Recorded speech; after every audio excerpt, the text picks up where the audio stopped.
This is KFRC AM and FM in San Francisco. KFRC.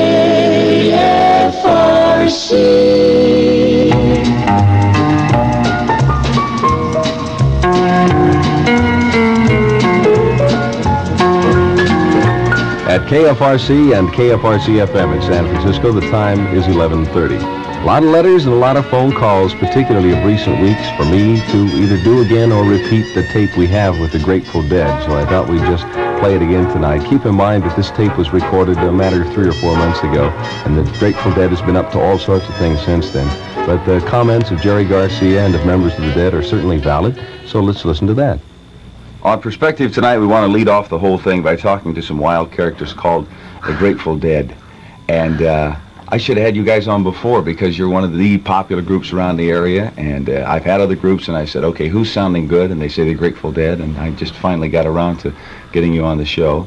Around the table we'll go. Meet first Pigpen. What a horrible name. Not my fault. Jerry gave it to me. What's your real name? Ron. Ron. Well, your fan club yesterday or something was telling me you're 21 years old. Mm-hmm. You look like 38. What happened? I know. Couldn't tell you. Jerry Garcia. Jerry was on a previous show with us when Ken Kesey was down. And Jerry's name is mentioned quite often when we talk about guitar pickers, many times on the show. Guitar pickers. Yeah, we've talked about guitar and who's doing this well and that well, and somebody always mentions Jerry Garcia. It's good to have you back on the show. Thanks. A wild shirt on today. Bob, what's the real name? I didn't catch. Bill. First of all, Bill. Okay, it doesn't matter. Bill Kreutzmann's real name. Kreutzmann. And It's just too long to pronounce. Your instrument is? Drums. Drums. Okay. And Bob? I'm the rhythm guitarist. Are you the spokesman for the group? Or you threw something like an 18-syllable word out a while ago here. Knocked the whole thing dead. Is he the mouthpiece? No, that was a long mumble. Oh, that's not what it was. And there's one member, better give him credit. Bill Lesh, who's the bass player, who's off on an errand or something, somewhere. And, well, off on an errand is kind, yeah. But the Grateful Dead, playing almost every weekend somewhere or other around San Francisco. Things have been going pretty good for you, right? Oh, yeah, I'd say so. Real good. Remarkably good. I've had a chance to catch you a couple, 3 times at the Fillmore. A lot of good blues. And one thing I know about the Dead, it seems like the instruments, everything is always right together. There's never any sloppiness, bing bang, you know. The guitars are always, everybody hits at the right time. Is that what it is? It's pure luck. Coincidence. Yeah, all of us have a sense of time that's funny at best. But somehow, after being together for a year, we've learned to keep it the same kind of funny. Together.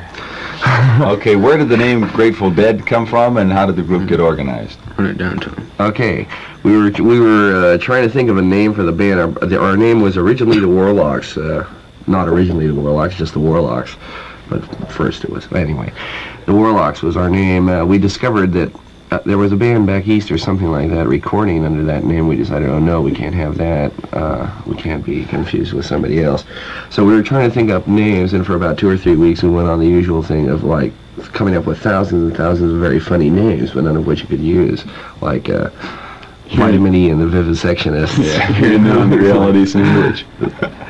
That's a wild thing, the names of groups. Somebody just came up with the Grateful Dead and it sounded right. Well, no, we didn't come up with it. Well, here's what happened. We were standing around in utter desperation at Phil's house in Palo Alto, and there was a huge Webster's New World Dictionary, I believe, big monolithic thing, and I just opened it up, and there in huge black letters was the Grateful Dead, and it was just so... prophesized, just out of the book. Canceled my mind out, kind of, and I thought, well, so we decided to have it, but it was funny, because, like, we didn't really like it too much at first, and we thought it kind of made us shudder, and, we were worried that, nobody's going to go for it, it's too weird, and whatever, but finally, people called us that, and we call ourselves that enough times that that's who we are by now. About a year you've been together then? A year and a half. It's about a year and a half. Bill, how'd the group get together? What were all of you doing? We were working separately at other jobs, musicians, other bands. Jeremy and Pig were in a jug band. Right. Mother McCree's Uptown Jug Champions. We had a different bass player at one time who brought us all together, knew all of us. We didn't really know each other necessarily. And put us all together. And then he canceled the scene. Huh? Yeah, he couldn't play 6 nights a week at the clubs and things, so he found another bass player. How often do you have to rehearse, or do you rehearse? We try to rehearse every day, and we put in about 6 hours a day. Really? Yeah. Well, that's because it's the only thing that we do, really. Yeah. We try and do it as good as we can, and put as much time as we can in on it. But because we're all human beings and we're all friends, we can't make it work. You know, I mean, we can't say, okay, this is punch in and let's play and then punch out. It's like we get together and sometimes we might not play at all. We might just sit around talking for an hour or so and telling jokes or something, and then play a little and get some ideas, and it kind of works like that. Pigpen, you play sitting down all the time or many times? Not anymore. Not anymore. We buried his Well, stool. he canceled out my question, didn't he? I was gonna. All right. Why did you? It was easier to play that way. Is that right? Yeah. Just a straight guitar, though. I mean, just you like sitting down and doing it. Not anymore. I thought maybe you were an Arthur Lyman reject or something with the old Hawaiian guitar. Well, he plays the organ and harmonica. He's not one of the guitar players. He. Thanks for straightening it out. Okay, don't mention it anytime. And the thing about the organ is that you have this foot pedal, you know, and it's more comfortable for Pigpen to sit down and work the foot pedal. But after a few sessions of long sticks,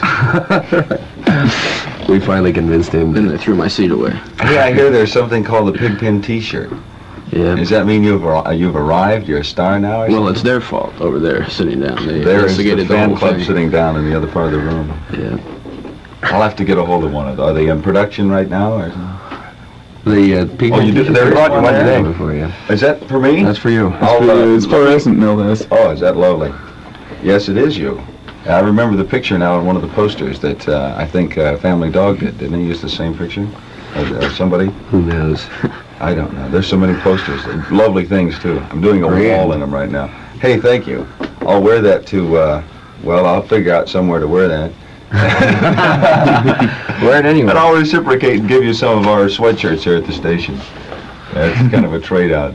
We could start a whole thing with trading shirts. Right, the barter system. Yeah. Okay, the Grateful Dead got together, and what, you all decide you kind of like to play the same music, or did you decide this music would be advantageous to play for popularity or commercial success, or how did that work? Just play like what we want to play, what we like personally. There's 5 different musicians, they have 5 different tastes, and we try to encompass each taste as best we can. Like Pigpen is predominantly blues, and my background's been a little jazz drumming. And they just blend fairly well. Well, it's like he says, our background is really varied, musician to musician, in terms of what our musical experience has been, and because of that, well, you know, like we get along pretty good, and somehow we can make the stuff work, you know. So we have material that comes from all different kinds of areas, and our ideas about like writing songs are not really affected by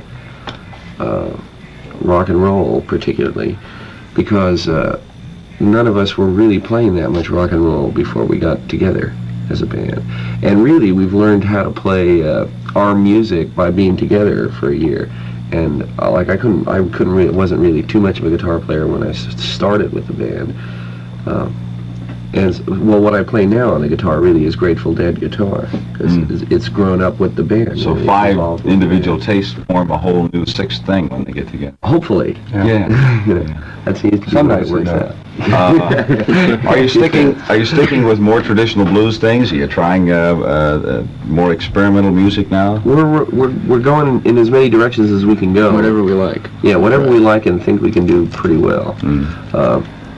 We do a lot of blues, but we also do a lot of like traditional jug band music, and early blues, which is not the same as more recent blues, Chicago blues and stuff like that. We don't try and make it stylistically the way it originally was. Stylistically is what we do, actually. What we do is attach our style to a particular song, and the style varies from song to song depending on the song. So is the Grateful Dead kind of a profitable thing? You say this is what you guys all do now. Are you becoming rich people or something? We're having fun and existing pretty well. It just keeps looking better and better. Like from the very beginning, it kept looking better and better because from the very beginning we were working somewhere, and we went through some pretty hungry months.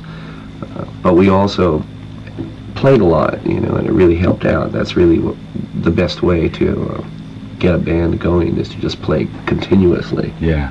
We're going to pause for 7 minutes here at KFRC News and be back with the Grateful Dead in a matter of 7 minutes, and me, Steve O'Shea, on KFRC Perspective. Today on KFRC Perspective with 4 of 5 members of the Grateful Dead. And anybody who frequents some of the underground places or some of the dance places in San Francisco is quite familiar with the Grateful Dead and some of the good, hard, strong music they put out. Why so loud? Is that equipment, or do you guys play loud, or were my ears on those occasions? We're all deaf. Is that what it is? Slowly become deaf. We're all going deaf. Yeah, we're not the loudest going either. No, we aren't really that loud. We're not as loud as we used to be, for example. Our whole scene, in fact, originally was Loud. to be the loudest thing on earth, but we've sort of sacrificed loudness for Quality. quality. Maybe, sometimes, it depends. Some of us still have an attack of volumitis, They turn up to 10, and it's just... Hey, every time the band gets together, not in a rehearsal situation, but actually in a performance at a dance or a concert, and you begin to play a set, is each set different? Is each song different? Oh, yeah. Oh, definitely. We try to never repeat a song twice in the same night. We never do. Never haven't done that. In fact, that's been our policy all along, and we decided to not take any jobs until we could do a full night anywhere, 5 sets, 10 sets, however many sets we had to do, and not repeat anything. So we've got a lot of material. Sometimes it goes through these changes where we do one song more than we do others, because we start to get into it, and then we'll maybe put it aside for a while and work on some other ones. But when we get on stage, we usually don't make up sets beforehand.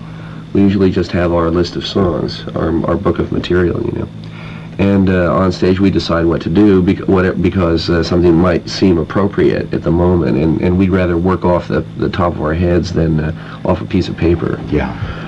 And so sometimes there are long, embarrassing pauses in our sets where we stand around and argue and occasionally come to blows. I have some conversation occasionally, and this happens with people out of Los Angeles more than anything else. Maybe it's because those are the contacts of music I fall into. But they seem to say that when they get to San Francisco to watch the groups, they are agitated when they see a song finish, when they see a group take 2-3 minutes to tune or retune or whatever it is you do, plan the next song, stand there in a rather inanimate fashion, and come out with another song. Traditionally, as you know, out of old rock and roll and out of many things that are still going on, all out the go-go places or the coffee houses, a group not only has to play, they have to do a little bit of dance, a little choreography, look sharp, all the same uniforms and all of that. Now, the Grateful Dead certainly does violate that rule of a show and the footwork and the fancy costumes and all of that. Right. Well, here's what we hope to do, or hope to convey, is we hope to make our music our show, and because we are our music, and our music is us, and it's all us essentially. That's our show, and sometimes it's a show. I mean, sometimes it actually comes off like a show, because sometimes we're exceptionally turned on, and we feel like talking, to the audience and having some fun. And in that case, it comes out a show in the Las Vegas sense, and that it's entertaining and that it's bright and it goes along from thing to thing. But the part that's really the show is in the middle of some song that's been going on for 20 minutes when things are getting very exciting musically. And that's when it's really a show, because that's kind of the nitty-gritty of it. Yeah. I didn't mean to say that I was personally wanted to take opposition to the way you do a show. Oh, no, I know. I possibly care if a group dances or not. Right, I don't think here's the thing, is I don't think that people really care that much about that part of it anymore, unless they're going out to a nightclub or something like that, or they're going to be passively amused someplace. But like what we play for is dances, and people go to a dance, we assume that they're there to dance as much as anything. And our music is dance music, and that's a kind of entertainment that doesn't really require, too much. It requires a sort of feedback between the musicians and dancers. Now, let me get back to Bob. You haven't had a chance to yak too much yet. Who writes the material? Where you come up with some of the stuff you do? Well, most of us write it, or either that or it's public domain material. In other words, it's been around for a while. Old folk songs and stuff like that. And you do it your own way, and Yeah. Well, we usually take the changes and maybe change them around and do that. that's funny that a musician would admit that something is public domain. For those who in the audience might not know, public domain means this song has been around so long that nobody really knows who wrote it. Like an old folk song or something. And like maybe C.C. Ryder, seems like it's been around for 300 years or something. Right, right. Everybody who makes a recording of it. Yeah, that's the funny thing I was going to get to. Every time someone puts a record out, they maybe will change one note or one word, and they say, hey, I wrote this song, and then I don't know if they do collect the money from it. I suppose for the sales of their record, they do collect some kind of money. I'm sure I'm sure that there must be tricks to that, but I remember when I was playing funk music that there was a big thing, because funk music is, of course, mostly public domain music, and guys would put together a version of a song and then say traditional adapted and arranged by so and so, and in that way they would be able to claim a certain amount of money for whatever creative development that they made on the music, and still not for the body music itself. I think that material like the way we use songs, at any rate, is mostly a matter of just taking the words and sort of the feeling of it, and then we sort of take liberties with it, because we don't feel like we're surrounded by traditional barriers that we have to follow, Yeah, I just thought of something. I had a guest last week on the show who was a graduate with highest academic honors from the Yale University School of Music, and her specialty is concert piano. However, she's working right now with an organ company in public relations, demonstrating and that sort of thing. And I just thought, and lovely blonde, and from Yale. And I thought, what a great thing to get her together with Pigpen for a show and talk about what's been happening in organ music. Hey, that's something we'll have to talk about later on. Maybe we can pull that. Bill, let's see. I wanted to get into favorite artists, performers.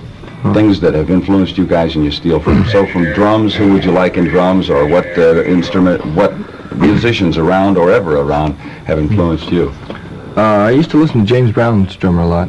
He did a lot of nice Motown drumming, and I don't listen to any rock and roll at all, because it's personally it's not very good. I don't like it. Jazz drumming is really what I listen to. Joe Morello, Elvin Jones. Max Roach. Did Max Roach die? Someone told me that. Or I don't know play about with that. Clifford Brown and he. I don't know. Yeah. We're getting way back in the old jazz band. Yeah. He's a fine drummer, though. Very good technician. And Buddy Richard in that same style. Sure. Great drummers. Yeah. Is there any problem listening to jazz drums at home and then coming to work and playing in a more traditional blues medium? Well, I try to use what I know about jazz and rock and roll to make it more interesting. Rock and roll really is fairly straight drumming, and jazz isn't.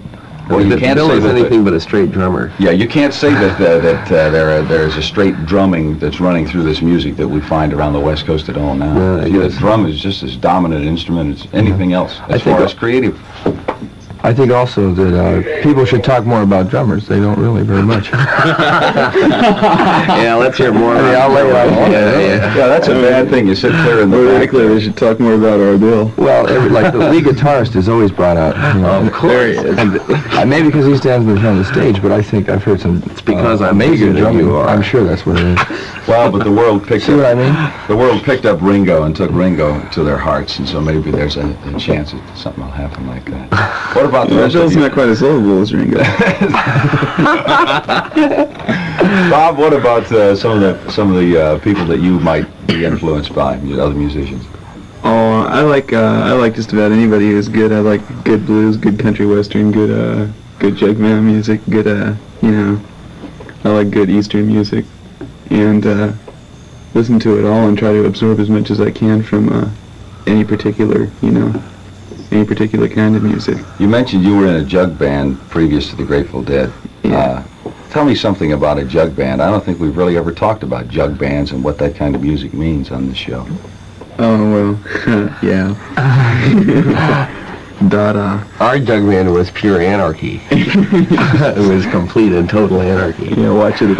We had just lots and lots of people in it, and Pigpen and Bob and I were more or less the ringleaders of it. And we work out various kinds of funny material that was, it was musically funny, and it was like a musical vacation to just get on stage and have a good time. Doesn't this music really stem from southeastern United States, though? Oh, sure. It's essentially country music. Yeah. In that it's rural, and its development was rural, and it mostly was the result of musicians not having enough to buy fancy instruments, so they bought kazoos and whatever was around. A comb with maybe a piece of tissue. Right. That's as far as I ever got in music. Pigpen, who would influence you? Mostly blues people. Wayne Hopkins, John Lee Hooker, and then in the more modern bags like Bobby Bland and Little Junior Parker and Little Walter and those kind of people. It's funny when I ask groups these questions, the same people come up time after time. Sure. What about Al Cooper? Have you had a chance to hear him with Blues Project? No. Yeah. Well, do. They're going to be back in December and make an effort just to hear what he's up to. It's kind of some fun stuff. Tremendous studio organist. Yeah, he all of a sudden in a even harder than you guys blues number, here will come something that's just way out of the classics on the organ, just flying around up above a blues song. Kind of a wild effect. He's really tasty. Jerry, who influences you? Everybody. Anybody. It doesn't matter.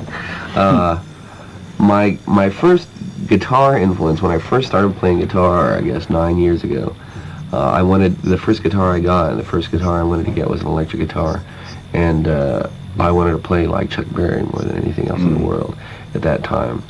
I got the guitar and learned some of the songs that were going around then, but I had no idea how to play really.